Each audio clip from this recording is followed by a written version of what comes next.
Mayor Virendra Kumar उर्फ गणेश पासवान ने अपने ऊपर लगे जाति प्रकरण को राजनीतिक द्वेष बताया है। प्रेस वार्ता कर उन्होंने कई कागजी सबूतों के साथ स्पष्ट किया कि दूसरे की जमीन का कागज दिखाकर मुझे बंगाली बताया जा रहा है। प्रेस वार्ता में सशक्त स्थायी समिति के सदस्य अखौरी ओंकारनाथ उर्फ मोहन श्रीवास्तव, संजय सिन्हा, राजेश यादव, मोहम्मद कलाम कुरैशी, लाछू देवी के अलावे जिस जमीन के कागजात के बदौलत मेयर को बंगाली बताया जा रहा है उस जमीन के मालिक भी मौजूद थे। उन्होंने कहा, सारी जांच के बाद ही डीएम ने 15 फरवरी 2020 को अखबार में इश्तिहार भी दिया था कि किसी को इनकी जाति पर आपत्ति है तो अपनी शिकायत दर्ज कराए। बाद में रिपोर्ट में जांच के आधार पर उन्हें दुसाध जाति डीएम ने बताया था। 1914 में खाता प्लॉट संख्या 6498 में उनके परिजनों को दुसाध जाति का बताया गया है। उन्होंने कहा, पुलिस ने गलत ढंग से उनके खिलाफ चुनाव लड़े विरोधियों के परिजनों का गवाह बनाया गया है। आमस के एक व्यक्ति को आधार कार्ड में छेड़छाड़ करके गवाह बनाया गया है। इस प्रकरण से उनकी छवि खराब हुई है और इसकी आवाज़ सड़क से सदन तक उठाई जाएगी। स्थिति स्पष्ट होने पर मानहानि भी ठोका जाएगा। पर जो आरोप लगा है वो झूठा और निराधार लगा। हमारा ये फैसला सबसे पहले मैं चुनाव वार्ड पार्षद का लड़ा। उस समय घंटा पासवान का बहन हमसे चुनाव लड़ी, वो चुनाव हार गई और देश में आके इनके द्वारा हम पर ये आरोप लगाया गया कि ये बंगाली समाज से। आज भी मेरा पूरा वहाँ चाचा चाची का अभी भी वहाँ जमीन खतियान है, वो हमने आप लोग को दिखाया और उनके द्वारा मुझे हमेशा बदनाम करने की प्रक्रिया चलती रही। वो खुद ही एक बदनाम व्यक्ति है। आपको नहीं जानकारी होगा तो वो आप उसका बायोडाटा निकालिए, उसका परिवार का पूरा सूची निकालिए उस आदमी का, जो आज तक कुछ काम करता ही नहीं है। वो दिन भर यही सब काम करता है, उसका झूठ, उसका सच, उसका उस कोठी का धान उस कोठी। और एक अपराधी चरित्र का आदमी हमको कहता है कि बंगाली में लाला है, ठाकुर है, ये है, फलाने।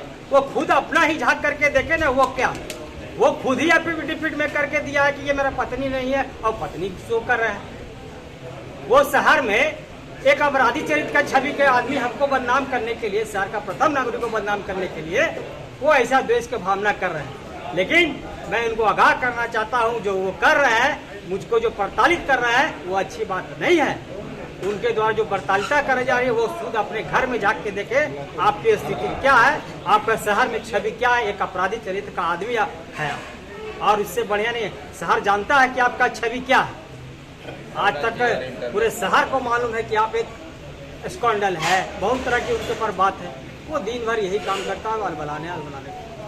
और जो डीएसपी साहब जो हमारे पर जो आरोप लगाए है वो हमेशा झूठा निराधार है। उनको शहर भी जानती है अच्छी तरह से। बहुत से ऐसे हैं जो बेगुनाह को उन्होंने गलत रिपोर्ट देकर इस तरह से किया गया है। उनका भी हम साक्ष्य कुछ दिन बाद, उनका भी बहुत बड़ा साक्ष्य मेरे पास आने वाला है। मेरे लगे हुए हैं, उनको भी मैं ये बताना चाहता हूँ कि आप लोग को द्वारा जो मुझ पर आरोप लगाया, जिससे मेरा पूरा परिवार पीड़ित है और मानसिकता तनाव में हम लोग पूरे परिवार जी रहे हैं।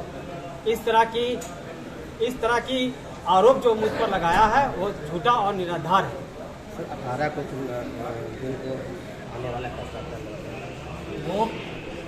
वो निर्वाचन आयोग में गया है।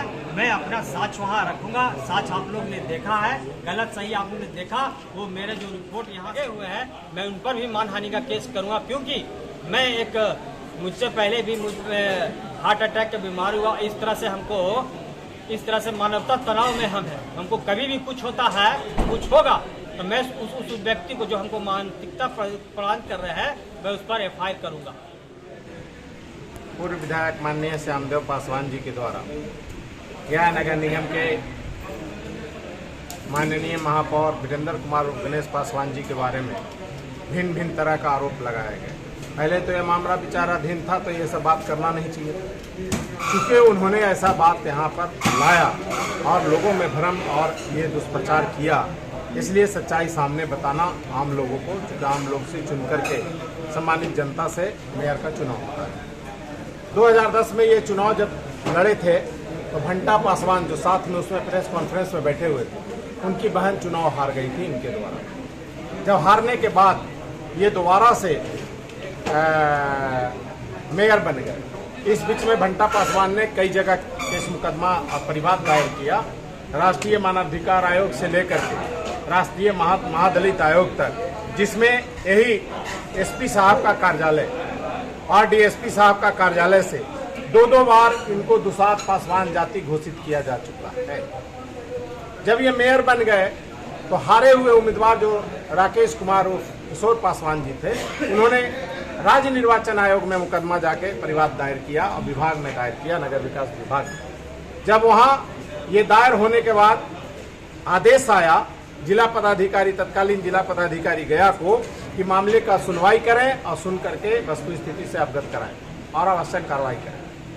महीनों केस चला, गजट हुआ, अखबार में छपा, उसके बावजूद फिर यही ला करके यहाँ पर मामला डिग्री हुआ और डिग्री में इनको कोई इनके विरुद्ध साक्ष्य नहीं पाए जाने पर इनको अन्य कागजातों, इश्तहार और प्रकाशन के बाद इनको दुसाध पासवान जाति घोषित किया। एक ही जुल्म, एक ही आरोप, एक ही तरह की बात में बार बार पड़तालना होते होते अभी जब मेयर ही जीते हैं तो श्यामदेव पासवान जी जाके केस करते हैं कि 1970-71 का एक बख्शिश है, वो बख्शिश में इनका नाम सरकार और जाति बंगाली लिखा हुआ। बंगाली कोई जात नहीं होता। सरकार आज भी हम लोग गांव में जाते हैं, बड़े को लोग हुजूर सरकार बोल के संबोधित करते हैं।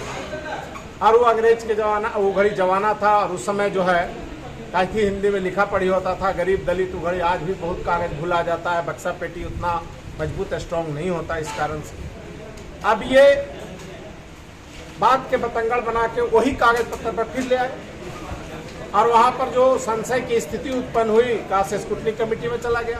काश स्क्रूटनी में माधुरी पाटिल सुप्रीम कोर्ट में डिग्री आया, उस पर निदेशालय बनाया है, नौकरी से संबंधित है, नामांकन से संबंधित। कहीं उस नोटिफिकेशन में मेयर, डिप्टी मेयर, जनप्रतिनिधियों का जांच के संबंध में कोई उल्लेख नहीं है। और उसमें उल्लेख भी है यह भी कि जो भी जांच होगा वो अपराध अनुसंधान विभाग से हो। चिट्ठी आ गया यहाँ पर सिटी डीएसपी साहब, थाना प्रभारी डेल्हा और थाना डेल्हा के एक जमादार साहब उसमें सदस्य बन गए। सदस्य बन के जाँच करना शुरू किया। जाँच जब करना शुरू किया तो ये जो जाँच प्रतिवेदन दिए हैं इसको पढ़ने के बाद ये एसपी साहब को, सीनियर एसपी साहब को, आईजी साहब को और कमजोर पर एडीजी साहब को, सरकार को, काश स्क्रूटनी कमेटी को, राज्य निर्वाचन आयोग को इन्होंने पूरी तरह से गलत रिपोर्ट पेश किया है। इन्होंने क्या किया है? सबसे पहला कि 1914 का सर्वे खतियान शशिभूषण सरकार, पिता जोधाराम करके इन्होंने इसमें मेंशन किया है और उसकी कॉपी जांच प्रतिवेदन में एनेक्चर में लगाया प्रमाण के लिए। जब उसकी जांच पड़ताल हम लोगों ने कराई और दिखाया तो यह पाया गया कि ये शशिभूषण गुरुद्वारा रोड में और उनके मात्र 2 संतान हैं, एक पारसनाथ सरकार और एक वीरेंद्र सरकार। ये जमीन और जायदाद कहाँ है, इसकी तहकीकात जब हम लोगों ने नक्शा निकलवा के दिखवाया तो पाया गया कि स्टेशन में ग्रांड होटल अजय गुड़ वाले का वो संपत्ति है और दूसरा ये खरीदारी इन्होंने किया है दूसरे गोतिया से, इनका पप्पू जी का है। ठीक है, आप बताइए कि ये बात उन्होंने गलत खतियान को लगा करके 1914 को दे दिया और 1914 में इनके परिवार का जो खतियान है जिसमें जाति दुसाध लिखा हुआ है उसको छिपा के हिडन करके उसको नहीं सबमिट कर करके दूसरा का खतियान जमा करके और इनको बंगाली घोषित करने का प्रयास कराया। उनका जो ओरिजिनल जिसमें दुसाध लिखा हुआ है, जो डाक स्थान बैरागी में आज भी नया सर्वे खतियान में नॉट फाइनल में पड़ा हुआ है, वो दिखाया नहीं, छिपा दिया।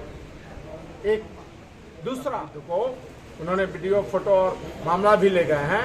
हुआ दिखाने वाला आदमी जाकर के सीजीएम में यहाँ कंप्लेन दायर किए हुए हैं और जो 85 साल का वृद्ध है वो आमस के आधार कार्ड को फोटोकॉपी पर गया मुरली हिल टाइप करा के मोनोप्लेट करके और उसको मुरली हिल दिखाया गया। तीसरा कि इनका जो फाइनल खतियान और रिपोर्ट में भी फाइनल है, रिकॉर्ड रूम का रिपोर्ट में भी, अपने रिपोर्ट में भी लिखे हुए फाइनल है और जब हटाने का कंक्लूड कर रहे हैं संक्षेपण तो लिख रहे हैं ये नॉट फाइनल है, इसलिए इसकी मान्यता नहीं दी जाती है, ये ड्राफ्ट खतियान। इतना गलत और झूठा बात इसमें लिख करके किसी के साथ पड़तालना, एक दलित के साथ इतना बड़ा अत्याचार, एक जीते हुए जनप्रतिनिधि फर्स्ट सिटीजन के साथ, गया के लगभग लाखों लोगों ने वोट में पार्टिसिपेट किए, वो लोकतंत्र का हत्या, ये क्या है? ये सारे आशय की जानकारी माननीय न्यायालय में दी गई है। माननीय न्यायालय ने इसको देखा है और 226 जो उनके पास शक्ति प्रदत्त है उसके तहत प्रोनाउंस नहीं हुआ है। कोर्ट में जो बातें बोली गई है वहां पर कंप्लेनेंट के भी वकील थे, वहां पर राज्य निर्वाचन आयोग के भी वकील थे, वहां पर माननीय अधिवक्ता राज्य सरकार के भी थे। उनके समक्ष राज्य निर्वाचन के वकील ने कहा कि मैं बगैर इसको समझे और पूरी बारीकी से एक पॉइंट जाने हम कोई इन पर एक्शन और कार्रवाई हटाने का, तब हाई कोर्ट सुप्रीम कोर्ट सबको देखे और फिर न्यायालय में इसका मामला आगे डेट तिथि निर्धारित की गई। हम लोग एक एक बिंदु को ये ले जा रहे हैं। हम लोग एसपी, सीनियर एसपी, डीएम साहब और आईजी साहब को मिलकर ये दे रहे हैं कि सर आपसे जो रिपोर्ट कराई गई है, आपके कनीय पदाधिकारी और थाना प्रभारी तत्कालीन डेल्हा आपके साथ बहुत बड़ा धोखा किया, इनके ऊपर कठोर कार्रवाई आप कीजिए। ये पब्लिक में लाएंगे, सबके सामने लाएंगे कि दूसरे का संपत्ति और दूसरे का खाता खतियान को ला करके और गणेश पासवान से जोड़ करके रिपोर्टिंग कर दी गई। आमस के गवाह ला करके आमस खतियान दुसाद, इनके लाइसेंस फादर का 84 का, LIC में भी पासवान, इनका जो स्कूल सर्टिफिकेट है, मैट्रिक का सर्टिफिकेट है, उसमें भी अनुसूचित जाति, सब कुछ रहते हुए और कई बार केस मानवाधिकार आयोग, महादलित आयोग और निर्वाचन आयोग और जिला पदाधिकारी द्वारा सेटल है, पूरी तरह जांच पड़ताल की हुई है, उस पर फैसला आया हुआ है, फलाफल निकला हुआ है, उसके बावजूद भी ये तबाही और इस तरह से टॉर्चर किया जा रहा है। परिवार के इनके पत्नी क्या कह रहे हैं, इनके बहन का शादी पासवान में क्या कह रहे हैं, भाई इनका 2012 में Upendra Paswan reserve seat 11 number ward से काउंसलर रहे हैं जो मरहूम है, उनकी पत्नी क्या कह रहा है, उनके बच्चे क्या कह रहे हैं, घर में आए गोतिया नैया का सारा पुतोह परिवार क्या कह रहा है, जो सब परिवार पासवान से भरा पड़ा हुआ है।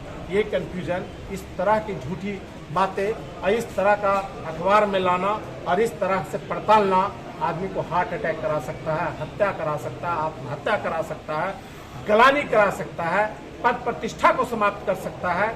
और इस तरह का बात ला करके किया गया है। इसमें जो भी कंस्पिरेसी है, किसी भी हद तक हम लोग कानूनी लड़ाई लड़ेंगे। अभी माननीय उच्च न्यायालय में मामला है, जरूरत पड़ेगी हम लोग धरना प्रदर्शन करेंगे, जरूरत पड़ेगा ये सारी बात को वरीय पदाधिकारी को न्याय के लिए देंगे। अगर न्याय नहीं मिलेगी तो हम लोग इसके चलते जिस हद तक जाना होगा उस हद तक जाएंगे। लेकिन यहाँ से लोकसभा में भी प्रश्न उठवाएंगे, विधानसभा में भी प्रश्न उठवाएंगे और ये दूध का दूध पानी करके लाएंगे कि आपने ऐसा क्यों किया और किसके कहने पर किया।